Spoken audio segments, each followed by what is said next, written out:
জোহা, জলদি করো।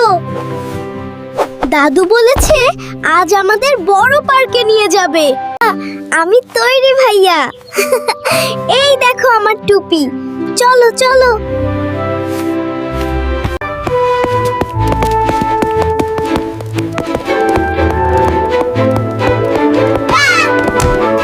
ও হে ছোট বীরেরা, দাঁড়াও দাঁড়াও, তোমরা কি কোনো কিছু ভুলে যাচ্ছ না? বল তো দাদু, পানির বোতল? সেটা তো ব্যাগে আছে। আমরা যখন ঘর থেকে বের হই তখন আমাদের সুরক্ষার জন্য একটি দোয়া পড়তে হয়। বিসমিল্লাহি তাওয়াক্কালতু আলাল্লাহি ওয়ালা হাওলা ওয়ালা কুওয়াতা ইল্লা বিল্লাহ।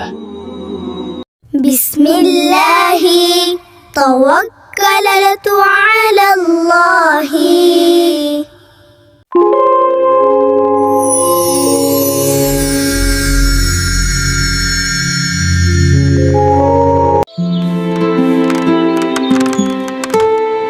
এখন আমি সুপারম্যানের চেয়েও বেশি নিরাপদ বোধ করছি। চলো মিঠু, আমরা সবাই নিরাপদে পার্কে যাই।